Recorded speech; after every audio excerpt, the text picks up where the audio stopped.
Ho ho, let's go! I captured the Whirlpool Galaxy! And on a phone too! Hello guys, Mr. Astronomy here. Since July of 2024, I've always wanted to capture incredible photos of the night sky.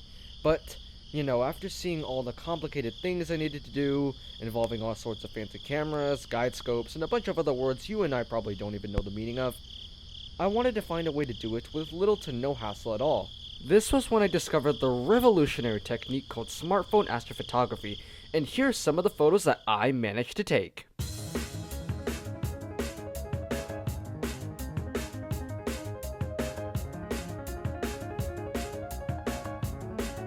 How do we get started?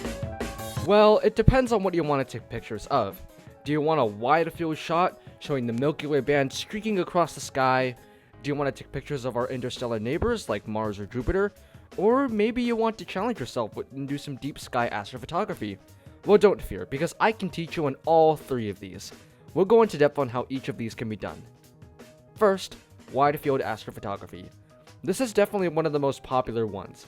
Generally, the default camera is okay, but I think you could probably get better results with a manual camera app like Astro Shader.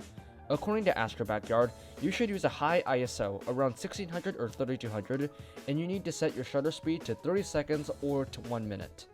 For my advice, I would recommend trying different amounts of exposures, ranging from 5 to 10. Then, mess around with the post-processing settings until the photo looks okay. Now remember these rules. ISO determines the camera sensitivity to light. Try to find a balance between seeing just noise and not seeing the sky at all. Generally, you should see what you're looking at. Shutter speed determines how much light you collect in one exposure. Usually, for dim skies, the more the better. Multiple exposures are better than just one, as it will reduce the signal to noise ratio, basically making them more detailed. Number 2. Planetary astrophotography. I see you want to capture our planetary buddies.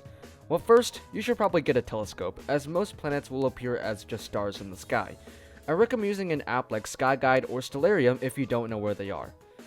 When it comes to what kind of telescope you should use, well, according to skynightmagazine.com, low aperture telescopes are great for capturing pictures of the moon in its entirety.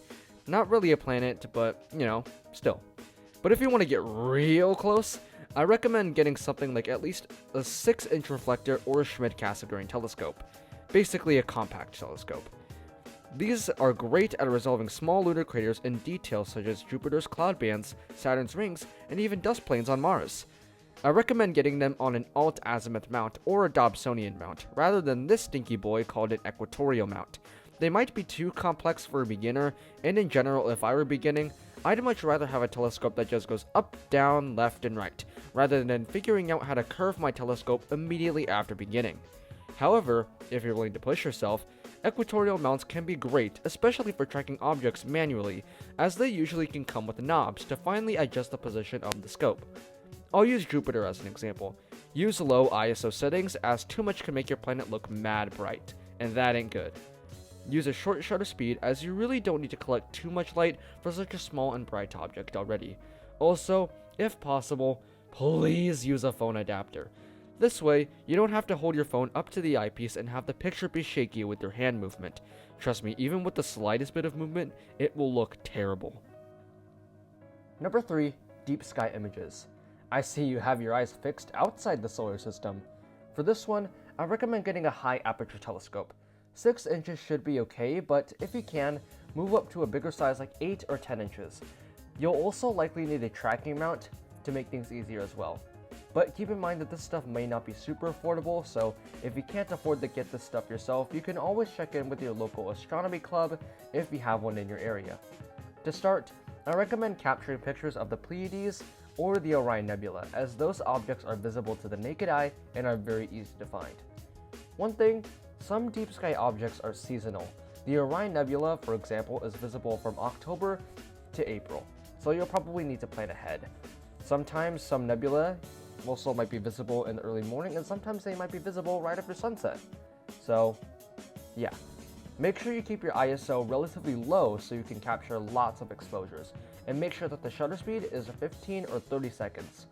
For even dimmer objects, try to increase your shutter speed. A little tip as well, if you want to find galaxies, try to look for dim stars or smudges. These are usually the galactic cores. This is shown here in my raw photo of the Whirlpool Galaxy. Now, I have no hate against traditional astrophotography. I just think that this kind is objectively easier, especially if you don't have any prior knowledge. I think that either one of these methods can be mastered with enough time and perseverance, and I wish you clear skies and good luck. Sources in the description along with the music. Peace.